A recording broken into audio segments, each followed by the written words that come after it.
one of my Lenten companions this Lenten journey 2011 is Sister Elizabeth Prendergast. She's a sister who was born in Waterford, Ireland. And for the last 37 years, she's been in charge of the Department of Religious Education in the largest diocese in the United States, the Archdiocese of Los Angeles. And she wrote a book this year entitled Grace Abounds, a call to awaken and renew your faith.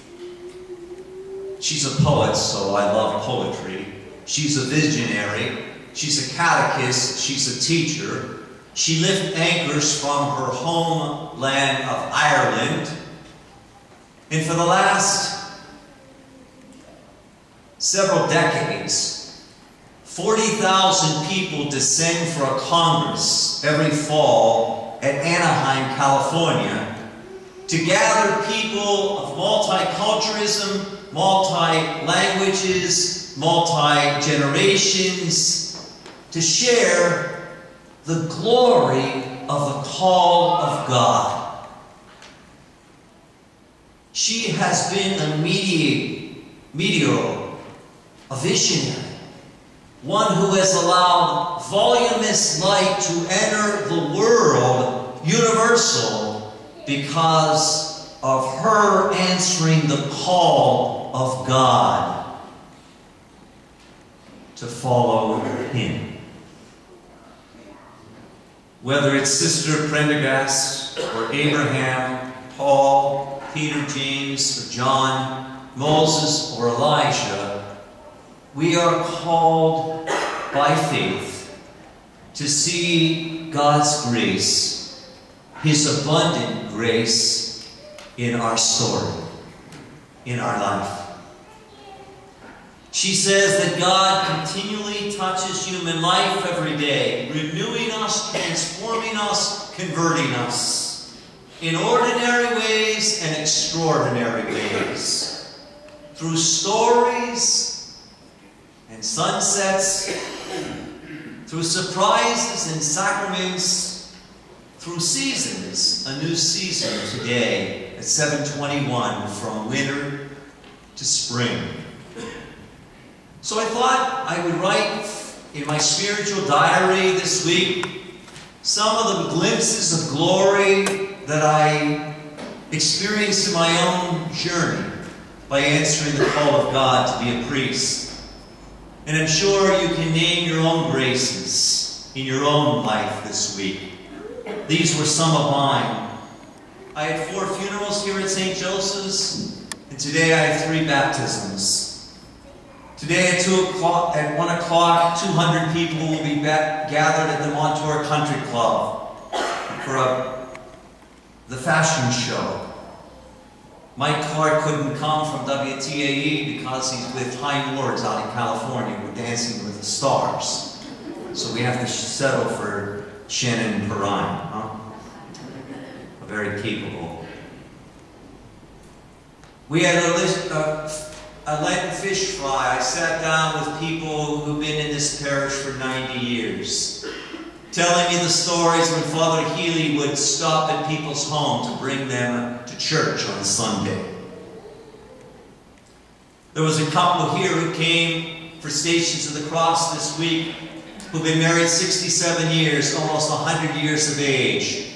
And that grace of seeing them still at Stations of the Cross was light for me.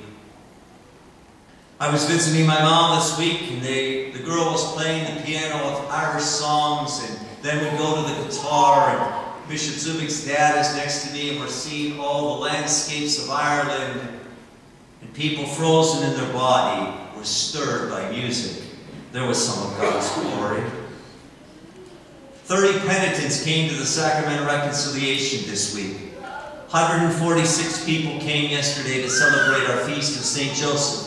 A couple from the Philippines who live in Franklin Park saw on our website that we were having St. Joseph Feast Day, and they had a passion for St. Joseph, and they descended on our parish and were at brunch with us yesterday.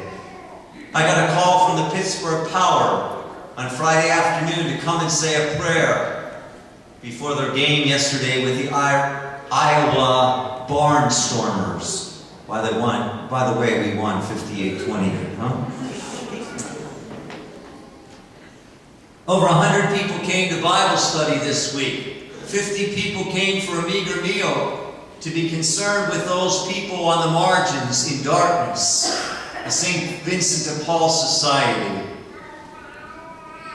Dennis Bowman came on Thursday to speak to our school children, the meteorologists from Channel 2. Friends, I could go on line after line, story after story, where I got glimpses of God's grace and glory in my own journey.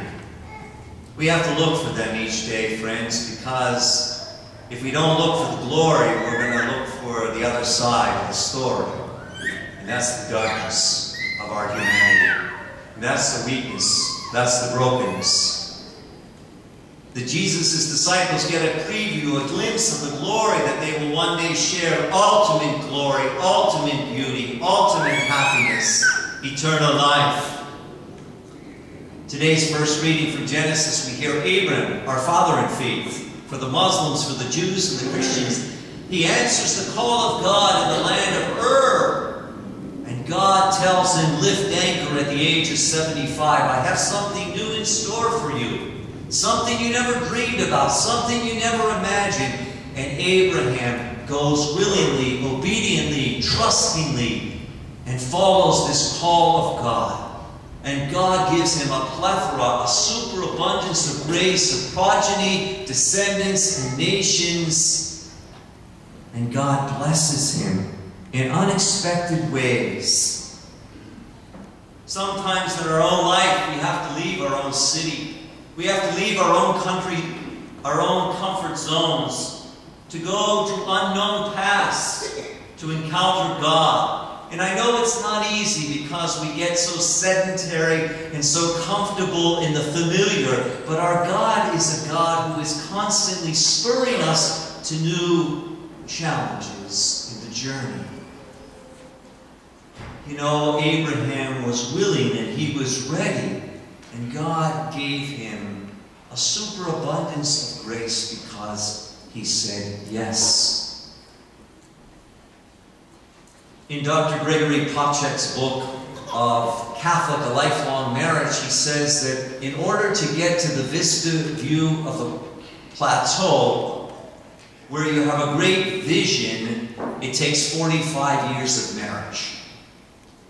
Oh, the honeymoon is a nice, joyous time, but you got to come down the mountain. You don't live on the honeymoon, the peak experience, your whole life long. Most people don't anyway. And it's not until you've experienced zenith experiences and nadir experiences, high points and low points, joys and sufferings, triumphs and hurts. It's not until you share both of these pluralities of life that you can see clearly. Paul says, that's what he's saying to Timothy. You've got to share your hardships of the gospel to be a holy person. You don't get to the resurrection without first the cross and sufferings and struggles and storms and temptations and doubts. But they make us face our own self. And most of us don't like to face our own self. Our own brokenness, our own sinfulness, our own weakness, our own lacking. That we need God. We need God's grace. We need God's help. Because if we don't let go of these things, we'll never see the divine image that we were created in. We'll be marred in sin and selfishness and self-centeredness. But there's a divine imprint in each of us. We were branded for glory, for God, for eternity. And we need to look at that God image within ourselves to see the glory that God created us in. And help us to see that glory in other people, in other situations, in events, and people, each day of the journey. In the Gospel today, of the story of the Transfiguration, it brings us back to the Old Testament, where the Jews celebrated annually the Feast of Sukkot, the Feast of Tabernacles, the Feast of Booths. the Feast of Huts, the Feast of Tents, where they would recall the 40 years that Moses was in the wilderness with the Israelites. And they would put up these tents, these booths, if you will, and for a very short time they would live in them as a reminder of the time when they were in captivity, in bondage, where life was not so easy. And then we hear the story of Elijah, who was taken up in a whirlwind into heaven, who was 40 months in the wilderness. Moses, 40 years in the wilderness. Elijah, 40 months in the wilderness. Jesus, 40 days in the wilderness of the desert. And what does Jesus do as he's on the Mount of Transfiguration of Mount Tabor? Peter revels in it, and he pipes up, "Lord, how good it is for us to be here. Let me build 3 booths. One for you, Jesus, one for you, Moses, the lawgiver, the prophet, and one for you, Elijah." And he says that I want to savor this moment. I want it to last forever. And Jesus says, you're getting a glimpse of glory, and everything changes. Jesus' face changed, his clothes change, his disciples change, and life changes. Isn't that what faith does? It changes how we think, how we speak, how we dress, how we relate, how we live, how we act, how we be. Virtue transfigures us. Sin disfigures us. Each and every one of us have been clothed with eternal glory. Immortality. We will live forever in the house of God. St. John Vianney said that life on earth is like being in a motel overnight. We're just checking in. Because our eternal home is in heaven with God. Now, as we make our journey through life, we all experience transfiguration moments. Moments of great grace and blessing, where we feel the superabundance of God's nearness. And then we realize that sometimes we walk through very sullen and lonely valleys of pain and suffering and loss. And that's the journey of life. It's not all on Calvary, and it's not all on Mount Tabor. It's not all victory, it's not all defeats, but it's the paschal path. It's the ups and downs, the twists and turns of life. Where do we find God's glory? St. Irenaeus of Lyon, France, in the 3rd century, said we find the glory of God in a person who's fully alive. Fully alive with God. Are we alive to God's glory today? March 20th, new spring day. How will we see God's glory today? Or will we see God's glory? Is God's glory in His Word? Is God's glory in the sacrament of the Eucharist that transforms us to be the Christ that we receive? Is Christ's glory in the singing that we lift our hearts in song to the Lord? Is God's glory in His people who are making this journey together? St. Maximilian Kolbe says, holiness does not consist in doing extraordinary actions in this life, but in performing our duties daily toward God, ourselves, and others, faithfully, joyfully, gracefully, well. Like Abraham, and like Sister Edith Pendergrass, we all have been given the call of God to follow Him, to bring blessings to other people's lives. And like Peter, James, and John, we don't want it to end. Once you know God, you want to share God.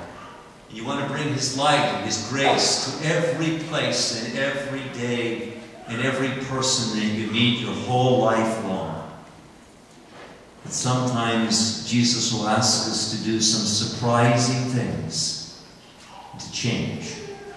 and to convert and be transformed by His divine grace, so that we will be the original blessing He intended us to be, not marred and scarred and charred by sin and human weakness, but the divine image that we were created in, to be God's presence, to be God's beauty, to be God's grace, to be God's blessings for others.